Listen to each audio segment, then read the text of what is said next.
ഇന്ന് കോൺഗ്രസിന്റെ തെരഞ്ഞെടുപ്പ് പ്രചരണ റാലിയിൽ പങ്കെടുക്കുന്നതിന് ആളുകളെ ആവശ്യമുണ്ടെന്നും അതിന്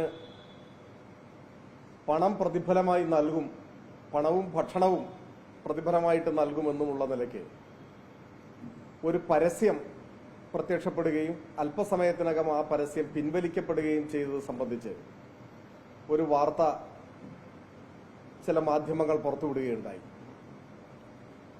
സ്വാഭാവികമായും ഒരു തെരഞ്ഞെടുപ്പിന്റെ ഘട്ടത്തിൽ പ്രധാനപ്പെട്ട ഒരു മുന്നണി തങ്ങളുടെ പ്രചരണ പരിപാടികൾക്ക് ആളെ കിട്ടാതെ കൂലി കൊടുത്ത് ആളെ സംഘടിപ്പിക്കാൻ പരസ്യം കൊടുക്കുന്നത്, അതിൻ്റെ ഒരു ദയനീയത, ആ മുന്നണി എത്തി നിൽക്കുന്ന സാഹചര്യം, അത്തരം കാര്യങ്ങളെക്കുറിച്ചുള്ള വിമർശനം ഉന്നയിക്കാനല്ല ഇപ്പോൾ ഞാൻ ഉദ്ദേശിക്കുന്നത്.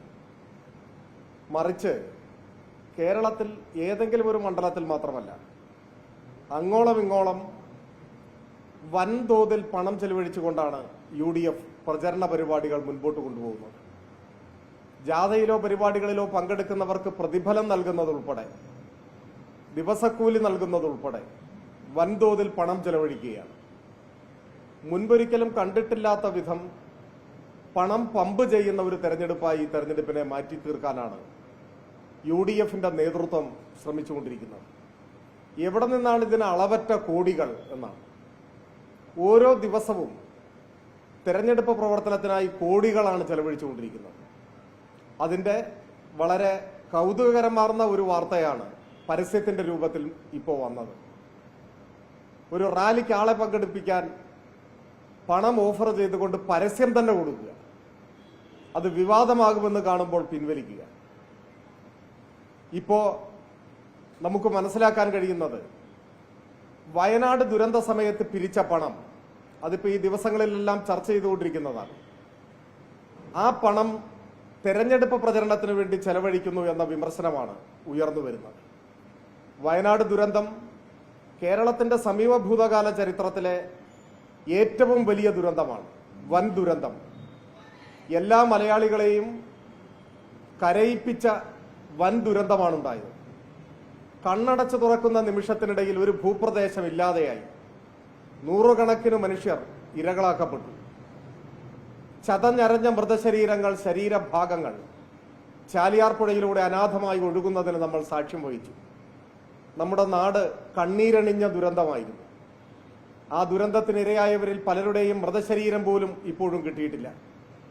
ചിലരുടെ ശരീരഭാഗങ്ങൾ മാത്രമേ കിട്ടിയിട്ടുള്ളൂ. നാടാകെ തകർന്നുപോയി. ആ ഘട്ടത്തിലാണ് പല സംഘടനകളും തങ്ങളാൽ കഴിയുന്ന സേവനം ചെയ്യുന്നതിന് വേണ്ടി രംഗത്തിറങ്ങിയത്. ആ അവസരത്തെ ഉപയോഗപ്പെടുത്തിക്കൊണ്ട് പണം പിരിക്കാനാണ് കോൺഗ്രസും പോഷക സംഘടനകളും ശ്രമിച്ചത്. വൻതോതിലുള്ള പണപ്പിരിവാണ് നടത്തിയത്. അതിന് പ്രത്യേകമായി ഒരു ആപ്പ് തന്നെ ഡിസൈൻ ചെയ്തു. ദുരന്തബാധിതർക്ക് വീട് വെച്ച് നൽകും എന്നായിരുന്നു വാഗ്ദാനം. അത് സംബന്ധിച്ച് നമ്മൾ പലതവണ ഇപ്പോൾ ചർച്ച ചെയ്തിട്ടുണ്ട്. വീട് വെച്ച് നൽകുന്നതിന് ചെറുവിരല് പോലും അനക്കാൻ അവർ തയ്യാറായില്ല. വലിയ വിമർശനം ഉയർന്നു വന്നപ്പോഴാണ് അവസാനം തിരഞ്ഞെടുപ്പിന്റെ തൊട്ടു മുൻപ് സാങ്കേതിക നടപടിക്രമങ്ങൾ പോലും പൂർത്തിയാക്കാതെ, വാസയോഗ്യമാണോ എന്ന കാര്യത്തിൽ തന്നെ തർക്കമുണ്ട്, ഞാനതിപ്പോഴൊരു ആരോപണമായി ഉന്നയിക്കുന്നില്ല, 3 ഏക്കറയോ മറ്റോ സ്ഥലം വാങ്ങി എന്ന് പറയുന്നു. ഇവർ വാഗ്ദാനം ചെയ്ത വീടുകൾ വെച്ചു കൊടുക്കാൻ ആ സ്ഥലം മതിയോ എന്ന ചോദ്യമെല്ലാം പ്രസക്തമാണ്. എന്തുമാവട്ടെ, എന്തെങ്കിലും ചെയ്യുന്നെങ്കിൽ അത് ചെയ്യട്ടെ എന്നാണ് സാധാരണ ജനം കരുതിയിട്ടുണ്ടാവുക. വലിയ ആഘോഷപൂർവം തറക്കല്ലിട്ടു. കോൺഗ്രസിന്റെ ചരിത്രം അറിയുന്നവർക്കറിയാം, അക്കല്ലല്ലാതെ അതിനു മുകളിൽ ഒരു നിർമ്മാണം നടക്കുമെന്ന പ്രതീക്ഷ പലരും അന്ന് പ്രകടിപ്പിച്ചിട്ടില്ല.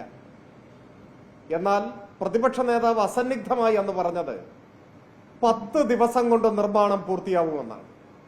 അദ്ദേഹം പറയുന്ന വാക്കിന്റെ വില ഇപ്പോൾ എല്ലാവർക്കും അറിയുന്നത് കൊണ്ട് ആരും വലിയ വ്യാമോഹം വെച്ചു പുലർത്തിയിട്ടുണ്ടാവില്ല എന്നാണ് എനിക്ക് തോന്നുന്നത്.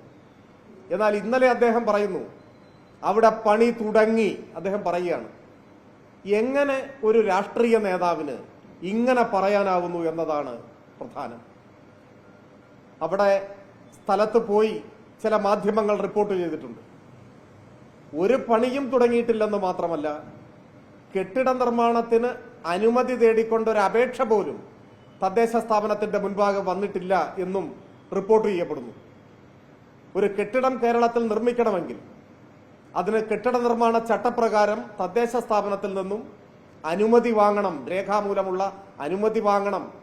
അനുമതി വാങ്ങണമെങ്കിൽ കെട്ടിട നിർമ്മാണ ചട്ടങ്ങൾ അനുസരിച്ചുകൊണ്ടുള്ള വിശദമായ പ്ലാൻ ഉൾപ്പെടെ സമർപ്പിക്കണം. ഇതൊന്നും ചെയ്തിട്ടില്ല. കെട്ടിടം നിർമ്മിക്കാൻ ഉദ്ദേശിച്ചിട്ടില്ല എന്നതിന്റെ തെളിവാണ് അതിനായി അപേക്ഷ പോലും കൊടുത്തിട്ടില്ല എന്നത്. ഇത്രമാത്രം വൈകിയതെന്തെന്ന ചോദ്യത്തിന് ഇന്നലെയും ആവർത്തിച്ചിട്ടുള്ള മറുപടി, സർക്കാർ ഞങ്ങൾക്ക് ഭൂമി തരുമെന്ന് കരുതി കാത്തിരുന്നു, സർക്കാർ ഭൂമി തന്നില്ല എന്നാണ്. സർക്കാരിനോട് ഭൂമി വേണം ഇങ്ങനെ ഒരു പ്രൊജക്ടിന് വേണ്ടി എന്ന് ആരാണ് ആവശ്യപ്പെട്ടത്? അങ്ങനെ ഒരു ആവശ്യമേ ഉയർന്നിട്ടില്ല എന്ന് വാർത്തകൾ റിപ്പോർട്ട് ചെയ്യപ്പെടുന്നു. ഇനി അങ്ങനെ ഒരു ആവശ്യമുണ്ടെങ്കിൽ ഭൂമി കൊടുക്കും എന്ന് എപ്പോഴാണ് സർക്കാർ പറഞ്ഞത്?